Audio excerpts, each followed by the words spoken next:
आगे बढ़ते हैं जी। और कल का दिन मईशत के एतबार से बड़ा बेहतर रहा क्योंकि स्टेट बैंक की जानिब से शरह सूद में 2% कमी आई और उसके बाद IMF ने 1.38 बिलियन डॉलर का कर्जा इमरजेंसी फंड पाकिस्तान के लिए मंजूर किया और उसके समरात अब सामने आना शुरू हो गए। बिल्कुल जी, और डॉलर की कीमत में 3.3 की भी कमी आई है और इंटरबैंक में डॉलर अब 163.5 का हो गया है। 7 अप्रैल को डॉलर 167.8 रुपए की बुलंदतरीन सतह तक पहुंचा था। हम 10 रोज में अब तक डॉलर की कीमत में 4.3 रुपए की जो है कमी ये वाक़या हुई है। एक और ट्रेंड अब सामने आ रहा है कि डॉलर की गैर मामूली खरीदो फरोख्त भी है, वो हमने देखा है कि शुरू हो गई है। मुकामी करेंसी को डॉलर में कन्वर्ट किया जा रहा है और शफात हमने देखा कि जैसे पहले भी ये किया जाता था कि जैसे डॉलर की कीमत थोड़ी बहुत नीचे ऊपर होती थी तो लोग खरीदना शुरू कर देते थे। एग्जैक्टली जी। और इमरान खान साहब जब हुकूमत में आए थे तो बड़ी एक कैंपेन चलाई थी। हाँ। और हमने भी शुरू में इब्तिदा में उन लोगों को शामिल किया था जो डॉलर जला रहे थे कि जी हम डॉलर खरीदेंगे नहीं।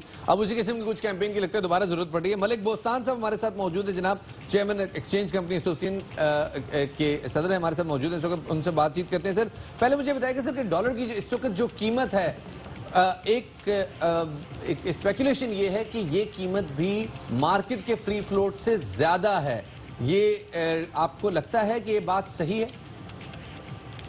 रुपए पे दबाव नहीं है तो बल्कि रुपए पे दबाव कम हुआ है और बिल्कुल डिमांड और सप्लाई के मुताबिक फ्री मार्केट जो IMF से पाकिस्तान ने माहिदा किया है उसी के तहत ही रुपया और डॉलर का आपस में मुकाबला हो रहा है। और इसकी जो रुपया बढ़ने की बुनियादी वजह वो है कि पाकिस्तान ने, आपने देखा कल 2% अपना इंटरेस्ट रेट कम किया है और जिसकी वजह से फॉरेन जो इन्वेस्टर था उन्होंने अपने आज स्टॉक खरीदा और डॉलर को बेचा है, जिसकी वजह से पाकिस्तान के रिजर्व में भी आपने देखा 262 मिलियन का इजाफा हुआ है और इसी वजह से रुपया जो है वो मजबूत हुआ है। और दूसरी वजह ये बनी है कि IMF ने 1.4 बिलियन डॉलर वो मंजूर कर लिया है। इस तरह G20 कंट्री ने पाकिस्तान को जो है शामिल कर लिया है, जिसमें हमारे तक 13 अरब डॉलर इस साल हमने पे करने थे पाकिस्तान ने, उनको 1 साल के लिए जो है रीशेड्यूल हो गया। तो ये सारी वजूहत की वजह से रुपये पे असर अच्छा है और डॉलर का रेट कम। मलिक साहब, मनी एक्सचेंज फ्लाइट्स पर भी होता है कि डॉलर की कदर में इजाफे की ये भी एक वजह हो सकती है? कोरोना वायरस का जब ये लॉकडाउन शुरू हुआ था अपना मार्च में तो डॉलर का रेट 154 रुपये कोई 50 पैसे था।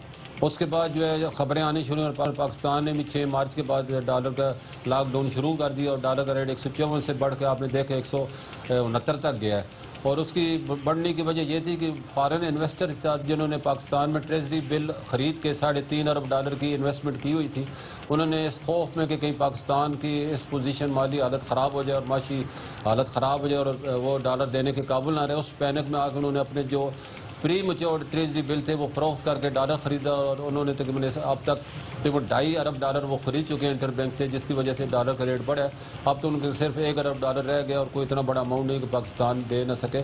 और पाकिस्तान ने बड़ी फराग दिली का मुजाहरा किया प्री मैच्योर्ड, हालांकि उन्होंने वादा खिलाफी की है फॉरेन इन्वेस्टर ने। उनको 3 महीने बाद उनके जो है जून में जाकर मैच्योर्ड होने थे, लेकिन पाकिस्तान गवर्नमेंट ने और स्टेट बैंक ने उन्हें उनके जो है डॉलर खरीदने दिए और जो भी जितने डॉलर जिसके थे उसको वापस किए, जिससे पाकिस्तान की रेपुटेशन बेहतर हुई है और पाकिस्तान का वकार बुलंद हुआ है। ये बहुत बड़ा मसला है ट्रेजरी बिल्स के हवाले से, हॉट मनी के हवाले से हम भी अपने प्रोग्राम में बात करते रहे हैं और निशानदेही करते रहे कि जरा हालात ऊपर नीचे हुए तो ये हॉट मनी आउटफ्लो हो जाएगी और रुपए में फिर दबाव आ जाएगा। लेकिन अब रमज़ान आने वाला है और रमज़ान में हम देखते हैं कि रेमिटेंसेस बहुत ज़्यादा आती हैं, तो इस बार जो ग्लोबल हालात हैं उसको देख के आपको क्या लग रहा है? क्या रमज़ान में जो रेमिटेंसेस आएंगी उसके बाद क्या रुपया मज़ीद नीचे आएगा? ये बिल्कुल हर साल रमज़ान में 20 से 30% रेमिटेंस बढ़ के आती थी और मार्च से पहले जो हमारा डेटा है 2 अरब डॉलर तक पाकिस्तानियों ने वर्करी से भेजी है।